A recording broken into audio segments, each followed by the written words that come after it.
जय Hind. Indian GS centre में आपका स्वागत है। आज का महत्वपूर्ण टॉपिक है, क्या होता है चुनावी हल्फनामा। आज समझते हैं हल्फनामे में कई बातें की जानकारी उम्मीदवार को देनी होती है। क्या फर्जी हल्फनामा भरने पर रद्द हो सकता है नामांकन? जानियो क्यों देते हैं उम्मीदवार आपराधिक रिकॉर्ड का ब्यौरा। आए समझते हैं पूरा डिटेल जो सभी को जानना जरूरी है। देखना है, लोकसभा चुनाव के लिए पर्चा भरने की प्रक्रिया शुरू हो चुकी है। अगर वोटर ये जानना चाहे कि उनकी लोकसभा सीट से इलेक्शन लड़ रहे उम्मीदवार कितने दौलत बाद या उनके खिलाफ कोई मुकदमा क्या है, ये सारी जानकारी एफिडेविट को डाउनलोड करके हासिल की जा सकती है। अगर किसी को शक हो या बताए कि बातों में कुछ हेरा फेरी हो तो इलेक्शन कमीशन में इसकी कंप्लेन भी की जा सकती है। आइए समझते क्या है एफिडेविट। ये एक कानूनी दस्तावेज है। क्या है? एक कानूनी दस्तावेज है जो किसी के बारे में कई तरह की सूचनाएं देता है। सूचना किसी तरह की हुई इस पर निर्भर करता है।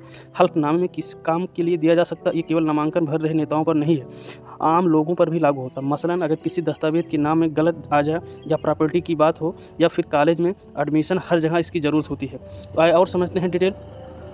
प्रत्याशियों के मामले में क्यों बहुत ज़रूरी है। चुनाव लड़ने वाले उम्मीदवार चाहे वो विधानसभा स्तर पर हो या राष्ट्रीय एफिडेविट देना होता है, जिसे फॉर्म 26 या 26 कहा जाता है, ज़रूरी है। तो ध्यान देना है 26। इससे उसमें उसे रिश्ते, संपत्ति, दान देरिया, पढ़ाई लिखाई जैसी बातों को जानकारी देनी होती है। साथ ही अगर कोई क्रिमिनल रिकॉर्ड हो तो उसे साफ करना होगा। एफिडेविट का कोई भी कॉलम खाली नहीं छोड़ना होता।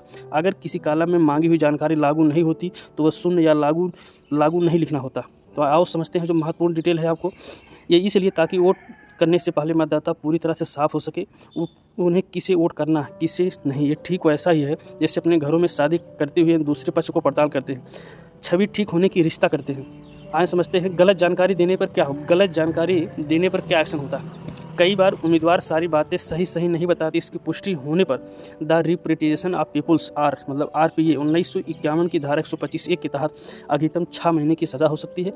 साथ ही जुर्माने भी लगाया जा सकता है, लेकिन इसमें कैंडिडेट का चुनाव लड़ने से रोका नहीं जा सकता। हालांकि आरपी मतलब रिप्रेजेंटेशन ऑफ पीपुल्स का सेक्शन 8A कहता है, अगर ये उम्मीदवार करप्ट या प्रैक्टिस करता है तो यानी रिश्वत या फिर वोट के लिए धमकियां देता है तो उसे चुनाव शामिल होने से रोका जा सकता है। तो आज समझना है, आरपीए का सेक्शन 8 कहता है अगर कोई उम्मीदवार करप्ट प्रैक्टिस करता है या रिश्वत देता है या धमकी देकर वोट मांगता है तो उसे निरस्त किया जा सकता है। अगला है और समझना सबसे महत्वपूर्ण है, इस करप्ट प्रैक्टिस की परिभाषा पर विवाद भी हुआ। बहुत से नेताओं को कहना है गलत जानकारी देने पर सजा बढ़ाई जानी चाहिए, खासकर आपराधिक मामलों पर कुछ छिपाने वाले।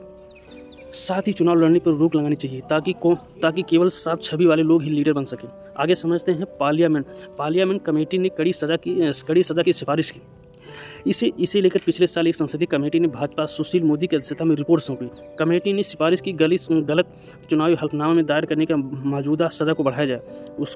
उसका कहना था कि सज़ा की गंभीरता अपराध की गंभीरता के आधार पर होनी चाहिए, न कि तयशुदा पर। पार्लियामेंट कमेटी ने गलत जानकारी वाले मामले में धारा 18A के तहत रखने को कहा। ये वह सेक्शन है जो उम्मीदवार को चुनाव के लिए आयोग बनाता है। फिलहाल इसे रिकमेंडेशन पर फैसला निलंबित है।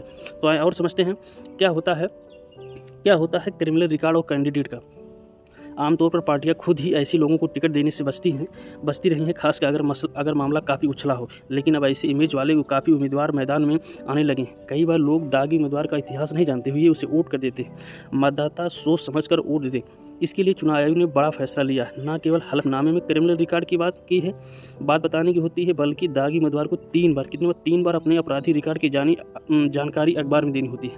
तो आइए समझते हैं क्या आप शिकायत कर सकते हैं। हाँ, आमतौर पर चुनावी हल्फनामे में गलत सूचनाएं संबंधी शिकायत कोर्ट में दायर की जा सकती है। जिस पर शक हो फला जानकारी गलत है उस तरह के प्रमाण को जनप्रतिनिधि कानून 1951 की धारा 125 के तहत, तो ध्यान देना, जनप्रतिनिधि कानून धारा 1951 की 125 के तहत जरूरी कार्रवाई के लिए अदालत में ऐसी शिकायत दर्ज कर सकते हैं। अगर आप अपने क्षेत्र के कैंडिडेट को लेखा जोखा चाहते हैं तो इंटरनेट पर जाकर चुनाव आयोग की वेबसाइट पर www.eci.government.in या एफिडेविट पोर्टल पर जाकर यहाँ उम्मीदवारों का हल्फनामा देख सकते हैं।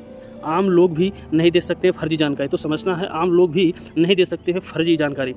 झूठा हल्फनामा फाइल करने पर आम लोगों को भी सजा हो सकती है। इंडियन एविडेंस एक्ट 1872 के तहत अगर वो पाया जाए कि किसी ने अपनी कोई पब्लिक जानकारी झूठी दी जा रही हो, पब्लिक जानकारी झूठी दी तो सज़ा हो सकती है। सज़ा की अवधि इस पर निर्भर है झूठी जानकारी चलते कितना नुकसान हुआ।